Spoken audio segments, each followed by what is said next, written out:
Hey everyone, welcome back. This is Lucid, and we're jumping back into our game with Hinnom. It is turn 29, and if you recall, we have kind of been getting shat on by Abysia, as he is doing some very clever defensive maneuvers. So far, he has not really gone on the offense, but we'll see if he does that this turn. We are continuing to be somewhat aggressive, even though we've gotten completely crapped on, so we'll see how that goes. We found Thunderwoods, which is nice, and a burial mound, so I think this is okay, air and nature site. Very nice. So that means our nature income's now up to 2, which is a big deal, because it was at 1, so it's twice as high now. We found a burial mound here too, which is nice. Okay, so we have an assassination attempt here. This is my prophet.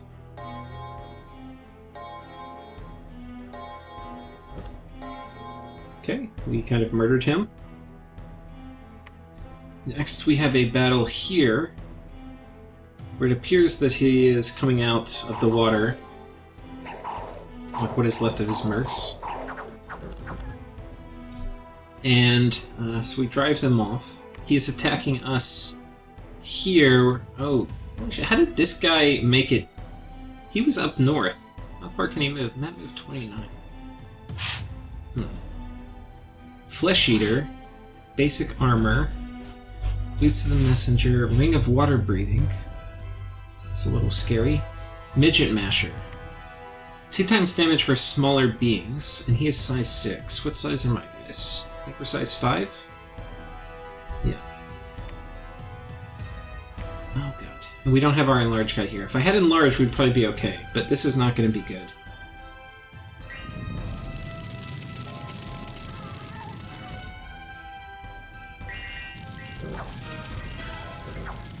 Okay, here comes Packer. Some imps. Holy shit. Just knocked the crap out of it. Oh man. Well, there's the specially designed counter thug. If only I had a nature mage which could have made it. Painful. Okay, so we lose another one of our earth milkworts, which are some of my favorite ones. I really hate losing. So obviously things have gone from kind of bad to worse. Let's watch this.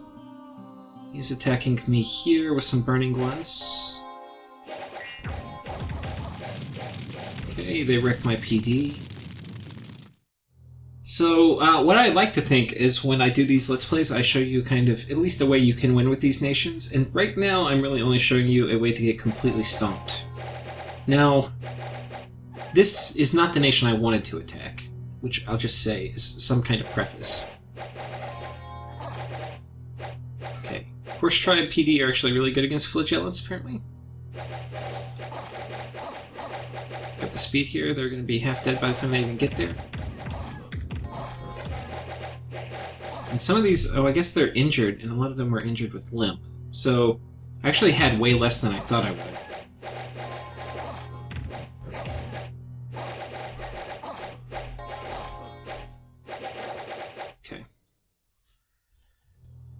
So there's that.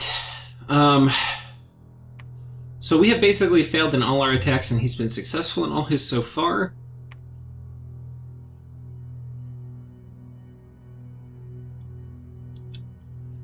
It's kind of the thing. You commit to putting a video up on YouTube, and sometimes you get stomped in the beginning of it, and it's kind of painful. I think I've only had one game so far that I was going to put up, and I decided not to, because I got stomped so hard. And that I was playing Pangea, and I had a really bad starting position, but I also played poorly. This one is going up anyway, because the Pangea one I hadn't even started recording. This one, if I completely get stomped by Abysia, I'm sorry guys, it's going to be a somewhat boring game, but it's looking like it might go that way. Now, a lot of this, like, almost everybody around me is PD, and I have very killy guys, so if it was just his burning ones, we'd be in good shape. How are we doing? Our fatigue's super high. Shit. Encumbrance 5. So we're just fatigue neutral, but we're fatigue neutral at 96. So that's a problem. We should have brought in, if we brought in, we'd be like 40 fatigue lower if we didn't cast Legions of Steel on ourselves. So we should have brought in an Earth Army. Now we're getting kind of pummeled down. Yeah, our fatigue's just too high. How is it going up so... Oh. Reinvigoration 5, but we're at 5 encumbrance plus 2, so we're at 7. So we're actually slightly less than fatigue neutral, which is really bad when you're right at 100. Okay, and then Fire Bonds is hurting. Okay, so we get wrecked. Fire Bonds actually hurt a lot.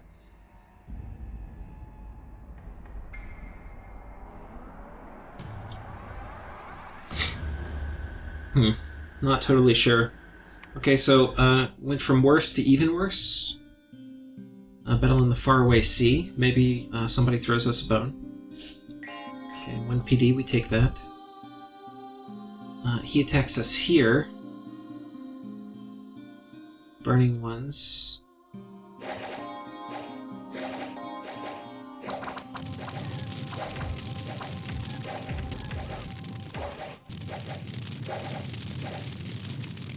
Okay. So, this is what it looks like when you get completely outplayed, because we are getting completely outplayed. Very smart PD dumps, and good mage support for the PD dumps, like that casting the little fire bonds is smart. Taking Packer, which is the... Ooh, nice, we got a Crucible of Stone, high value item, and then 1,000 gold. And then another 1,000 gold. So the game, RNG is trying to keep us in the game here a little bit. Lantern Shield, nice.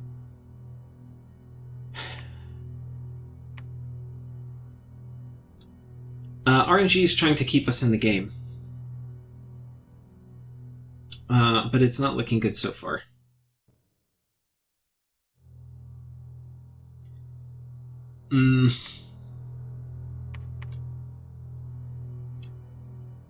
Another part of getting outplayed was that he has... Where's the mercenary list? So Packer. Not only did he get him, but he's kitted him out. And I'm not really used to that. Kitting out mercenaries is pretty dangerous because somebody can just steal them. But he's going buck wild here and has put a fair amount of gems on Packer. And it's, it already paid off just by killing 1 Melkort. Packer is coming up next turn, so I will definitely bid a lot for it and see if I can steal it. I might just send him to his death. But we'll see. Honestly, if I do... Part of the reason the 2 times damage is a big deal is because the damage number is so high that it goes so far over your protection that it just kills you. He will be a little bit annoying if I can get enlarge up, because that way, basically I won't get the 2 times damage. He'll still hit hard and go through protection. But not enough to necessarily kill me.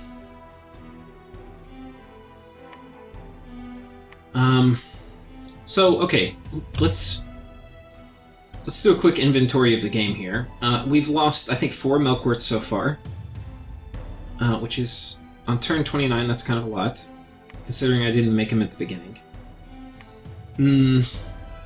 Site searching, going pretty good. Our gym income... We've got 3 fire, 7 air, so we've got good air income. Bad water, but we haven't site-searched water yet. We've got 11 earth, which is really solid. 6 astral, which is not bad. I don't think we've site-searched astral everywhere yet either. 5 death, which is pretty good considering we've only done death 1 site-searching. And nature 1, which is not... Oh, I thought... Was this our only nature site? Oh, I thought we already had one, but now, okay, we really have bad nature. Oh, my other one was here. So we need this back. So, okay, we have decent magic income. We are not terribly small. We still have some sizable armies, which at least are looking scary. And that's about it. So, let's check diplomacy. So I sent a message to Abysia. So outplayed. Jesus Christ. Which is about exactly how I feel. I sent a message to Micklin. What chance do I have of enlisting you in this war against Abysia? I still have armies, but I'm going to be losing significant ground. And I sent a message to Saramadia, and I haven't been sending these messages really until now. I was like content to see, okay, maybe I can, kill PD or kill a couple armies with Melkorts, and then I can use hordes of Horites to take down his forts. But now I'm kind of sending out the distress call. It's important you do this distress call while you still have armies, because the second all these armies die, I'm going to look like not somebody to help to Miquelin, but like he wants to get my shit before Abysia does. And then to Saramatia, I say, I'm decidedly losing against Abysia, and I'm losing ground, which is a little redundant. Already lost 1 army and 5 Melkorts. Did I lose 5? I thought I lost 4. I might have lost 5. I probably have lost 5. Plus a bunch of mages without taking much. I didn't want to fight Abysia 1v1, but we have to do something now. If you can fight, you should consider helping. So, yeah. That is, that's about the state of things. What are we going to do this turn? Well, I'm hoping he's going to attack here. We're going to go ahead and move in a Fire Melkort.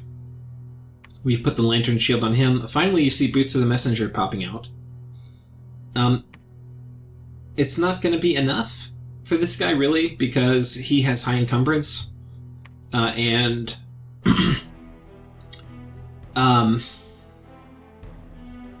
yeah, he has high encumbrance.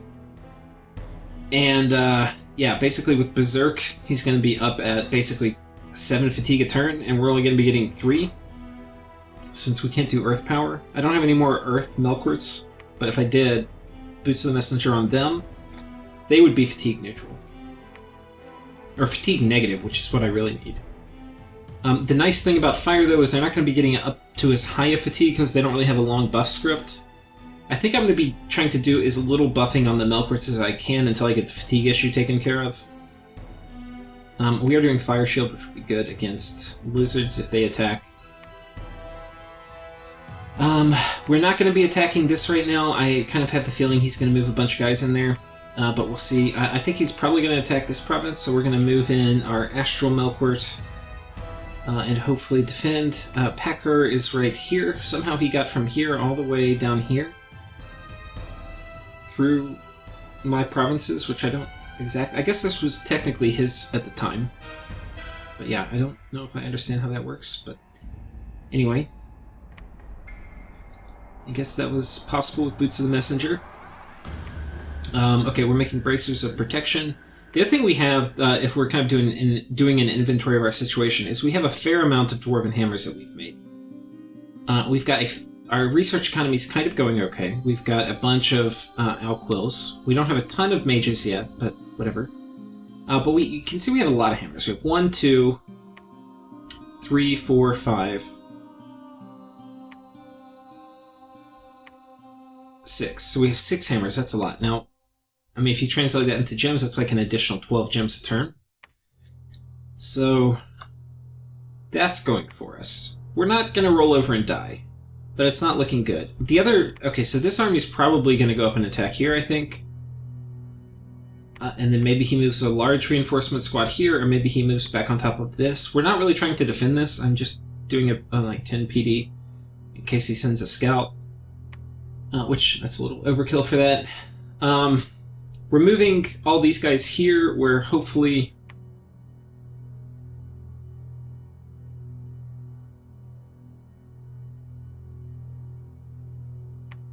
I'm not actually sure of my logic in this formation. I know I thought about it.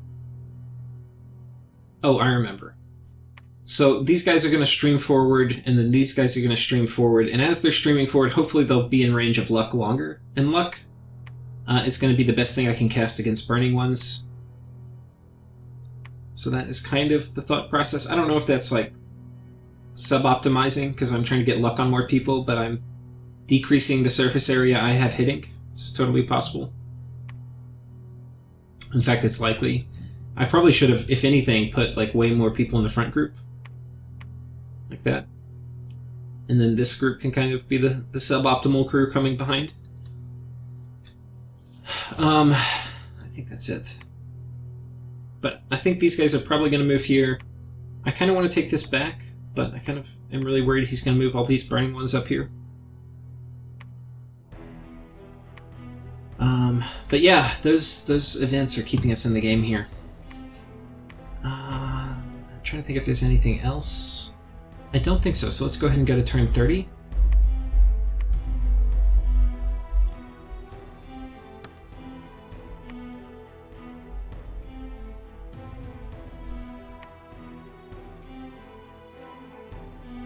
Okay, they're trying to assassinate a Melkert with a lantern shield. This will be pretty funny.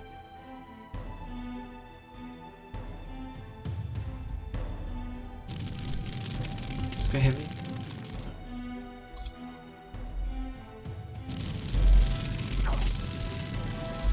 Okay, that didn't work out for him. He's got another assassination attempt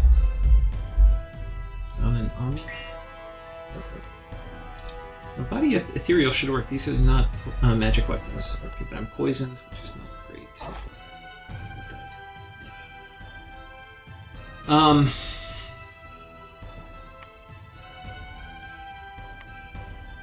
Okay, he is attacking me up here with some shit, which will be enough to kill PD. So it's fine. And then he's attacking me. We're attacking him in the lake. Just PD, those are dead. There's a battle in Bliss. Okay, we are going to lose this.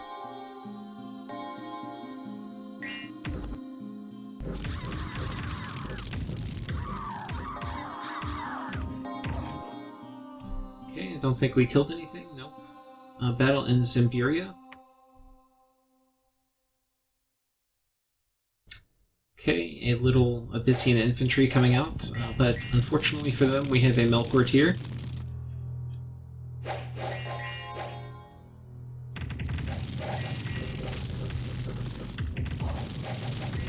It looks like our PD may actually kill these guys, which is kind of hilarious.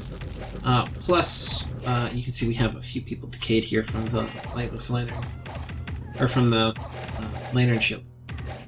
Actually, there's a fair bit of decay going on.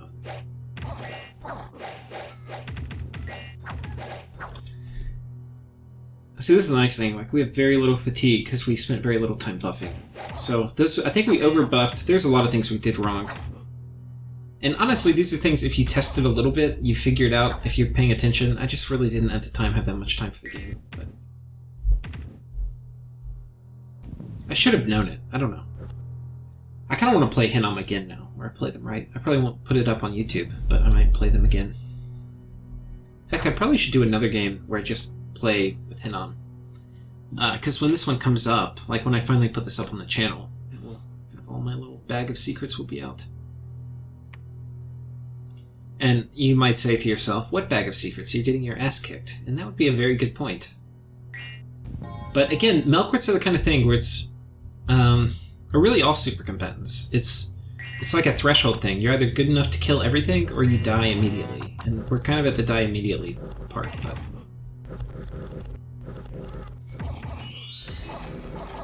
what is this guy doing? Is he attacking?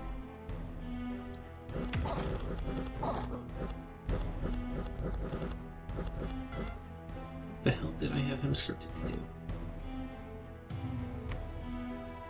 Okay, so we have our first kind of limited success as he's trying to raid us with low commitment attacks. Spells. Weird. Okay, so things are somewhat working. He attacks us here. Let's see if this is successful. Low commitment attack here, but with burning ones, which are really, so this is a medium commitment attack. If we kill burning ones, it's a good day.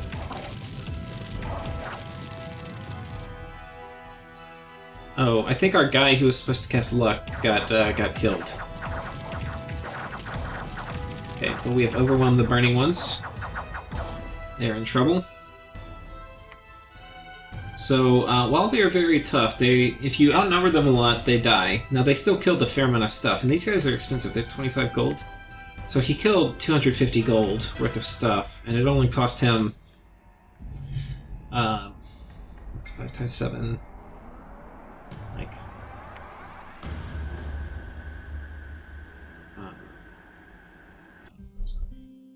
okay, I say only, but, I mean, so this is 350 gold, and then this guy's 175, so it's like 525 or something. So 525 gold. But he still killed 250. So it's a bit of a trade, but at this point I'm kind of okay. So this, in no ways, is a heroic victory for me. But let's go through what's good about this. I didn't lose a Milkwort this turn. Check. We killed all of his raiders, so we're doing some economic damage, some of which is irreplaceable in the sense like he can only get so many burning ones. Killing his other infantry is less important. We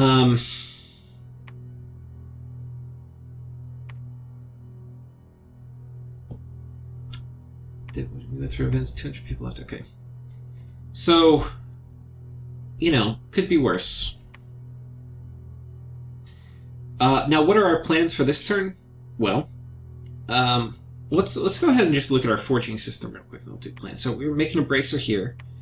Here we're wasting a hammer turn. We're making sanguine dowsing rods as we're preparing to get our blood economy really going. We're making bracers and alquils.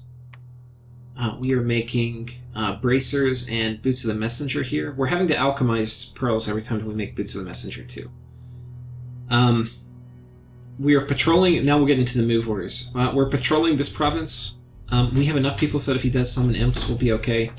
And then these guys will do basically all the stuff they're supposed to do. Regeneration, Legions of Steel, Strength of Giants, all that stuff. We are going to be attacking here, which is some little shit, so that if he only leaves like 1 or 2 PD, we can take it. We're going to be moving in. This is kind of like a high commitment attack for us. We're going to be moving in these guys. We're not going to be that high of fatigue after running through this script. The high fatigue spells are on this Earth Mage, so hopefully we'll be okay. We're doing regeneration and enlarge. One thing we're doing is we're pulling people from a safe province to do the fluffing, so they don't get assassinated out.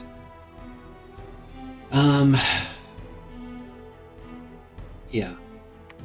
So that's going on.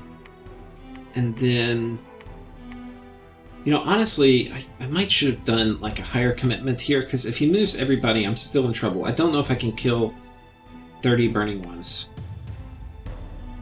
Because the astral... Yeah, we're just not going to do it. It's not going to be enough. But, or maybe I could have moved these guys down here. I'm not sure. The other thing is, he's got assassins. I probably should put people on guard commander more as I'm getting assassinated now. I mean, we're doing okay. We've killed 1 or 2 of them, but not ideal. Like our prophet killed 1, this Milkwort killed 1, and they're cap only, so we can't spam them unlimitedly. But yeah. I'm trying to think if there's anything else. We're going to patrol here. There may be an assassin here. Maybe we can catch them. But I'm really loath to jump on top of this. I don't really have the gear. Yeah, this guy's not really going to survive, I don't think, on top of that. If I have an earth one with boots, I think they can survive. But fire with burning ones, I just don't see that happening. So that's basically it.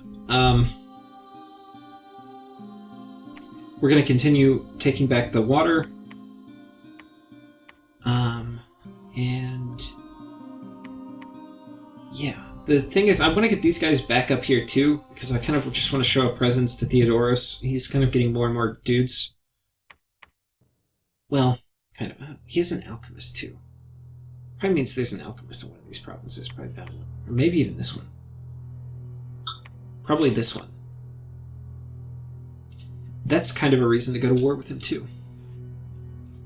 We'll see. So I sent a message to Machaka saying, any interest in taking that small island from Abysia? I'm kind of losing the war with him, but won't go down easy. Taking that to reduce his income would be most helpful. And also this turn, I'm talking with Sarmadia, and I'm trying to get him to help, because I'm kind of losing... I'm definitely going to lose this war, but you can see it's going to Bitzler. As Abysia went on the offensive with low commitment attacks, we have managed to kill a fair amount of his stuff. If he does high commitment attacks, it's possible we can mount a high commitment defense, and I think we'll be able to win. He doesn't have a huge amount of troops. But so far I'm kind of getting outplayed by him. And he has a strong nation. And a bigger economy. I mean, you can just see how big he is. He's like all of this. So, anyway, I've Miklin is saying that he and Saramati are thinking about attacking Abysia. But I've played with Miklin before. If I didn't tell you before, this is the Agartha player from the Scalaria series, so he's good. And he's been kind of keen on playing Miklin. I think I subbed for him. He was playing Miklin, and I subbed for him playing Miklin in a game. So I know he's played them before. He's got a good idea of how to use them and what their strengths are. And one of the things I've noticed from him is he talks about helping people attack, but then often doesn't. Which is kind of something everybody does a little bit, but he kind of does a lot of. So he was saying, oh, we're thinking about helping versus Abysia. That's probably a lie. And Abysia, especially when he's playing a nation that really likes getting a strong economy and a blood economy going, I think that's just, yeah. I think that's how he's intending to play.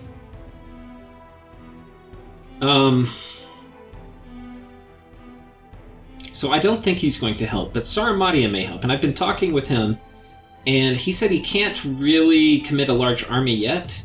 He's starting to hit some of the key targets he needs to hit. Like one of those targets is, I think he has Horde of Skeletons communions now. And he also has, I think he has Rigor Mortis. And the two of those will do really well against Abysia, because he has units which, you remember all the fatigue issues I was having with Berserk. Well, his guys are going to have a lot of issues with Berserk. Now, he has Fire Shield, so they'll, what do you call it? They will kill skeletons even when they're fatigued out. But they will also, their high protection is not going to matter so much when they're at 100 fatigue. So either, even if he doesn't have Rigor Mortis, if he has a big enough communion, he should be able to kill Abysia, especially if he has PD to tie up Abyssia's infantry enough to get a fair amount of skeletons built up. So he's just going to end his nap with them, and Saramati is pretty big. They also have a lot of thrones, so one of the things I have to be careful about is if he wins against Abysia and takes this throne, we could be in trouble. Yeah. So anyway, he's going to, I think he said that he's going to this turn end his nap with Abysia, even if he can't really commit to an attack.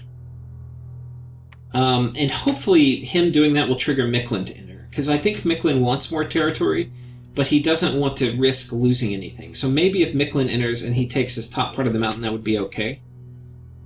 And I think I'm okay with Miklin getting bigger, because even though Miklin, I think, is maybe a stronger nation in the long term, they're not really a stronger nation against me in the long term, and that matters.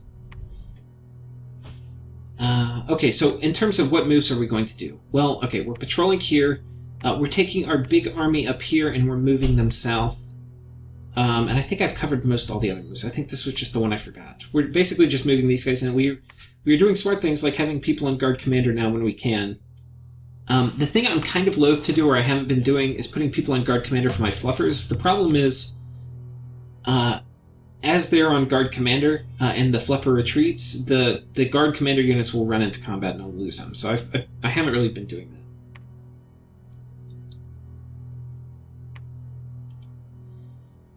I think this guy was blood hunting last turn, so this guy's going to come drop his slaves over here. Hopefully that works. I don't think there's anything else really to talk about, and it's kind of been a long episode. So I hope you guys are enjoying it at least. I'm kind of getting my butt kicked, but Abysia has been doing, I think, very, very smart defensive plays. And yeah, we'll see what happens. Okay, let's talk one last thing. I think when we hit Construction 6, it's going to open up better armor for us. It'll open up Knight armor, which we may use, and it's significantly better than the Dawn armor. It's going to give us 23 protection, so it's basically going to be like a 5 protection buff for our guys, which is going to be a lot. That'll push us up into the high 30s where they can't hurt us. That in combination, if we can get an Earth Milkwort, which we're just kind of rolling for right now. If we get an Earth Milkwort with, you're really just to do Tempered Flesh, right? But we get him with Boots of the Messenger, good gear on him, and then we also have another Earth Mage come with him to fluff him. I think we'll be in good shape. The other thing that will help is hitting Alt 5 is going to open up Iron Warriors, and that will mean that my Earth Fluffers can now do Iron Skin on them. And that's going to be a big deal, because that means all my Melkworts are going to be significantly tougher. Because right now, only my Earth Melkworts can do Iron Skin. But when I get Alt 5, then all of them will have Iron Skin. And they're all going to have Legions of Steel. The only thing the other ones are going to be missing is Temper Flesh, which is a kind of big deal, but not that big. The other thing is Packer's coming up, and we put a bid on him for... Oops. We put a bid on him for 384, off of a base of 100. Now because he already has them, he gets to basically bid more efficiently for them. So I don't know what he'll spend, but hopefully 384 can get it. And really I'm just doing this to deny it from him, but Packer also will stomp the crap out of some burning ones, so that would be kind of fun. And I think that's it. Thank you guys for watching. See you next time.